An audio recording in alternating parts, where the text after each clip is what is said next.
तो क्या उस्मान तारिक भट्टा बॉल करते हैं?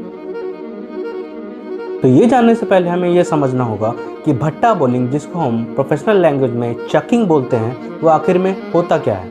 तो जब भी कोई बॉलर बॉलिंग करता है तो उसके बॉलिंग आर्म में 3 जर्क पॉइंट होते हैं। पहला होता है शोल्डर पे, दूसरा होता है रिस्ट पे और तीसरा होता है एल्बो पे। तो क्रिकेट में 2 ही पॉइंट पे आप जर्क कर सकते हैं, पहला है शोल्डर पे और दूसरा है रिस्ट पे। एल्बो पॉइंट पे जर्किंग अलाउ नहीं होती। एल्बो पे ही जर्क आना थ्रोइंग या चकिंग कहलाता है। लेकिन ये जितना कॉम्प्लेक्स सुनने में लगता है उतना ही आसान है। तो सबसे पहले तो आईसीसी के रूल्स के हिसाब से कोई भी बॉलर अपनी शोल्डर लाइन के नीचे से बॉल थ्रो नहीं कर सकता।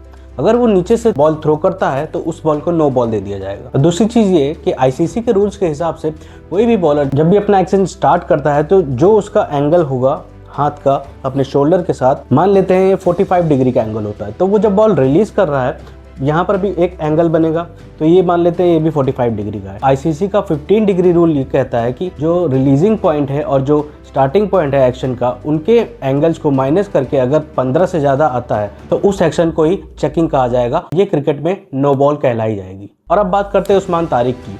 तो क्या उस्मान तारिक का एक्शन चकिंग एक्शन है? क्या वो भट्टे डालते हैं? जी नहीं, वो 2 बार अपने आईसीसी के टेस्ट भी पास कर चुके हैं और हाल ही में उन्होंने अभी इंटरव्यू में क्लियर भी किया था कि उनकी एल्बो में 2 कॉर्नर हैं, जिसकी वजह से उनका हाथ स्ट्रेट नहीं हो पाता, लेकिन उनका जो बॉलिंग एक्शन है वो लीगल है।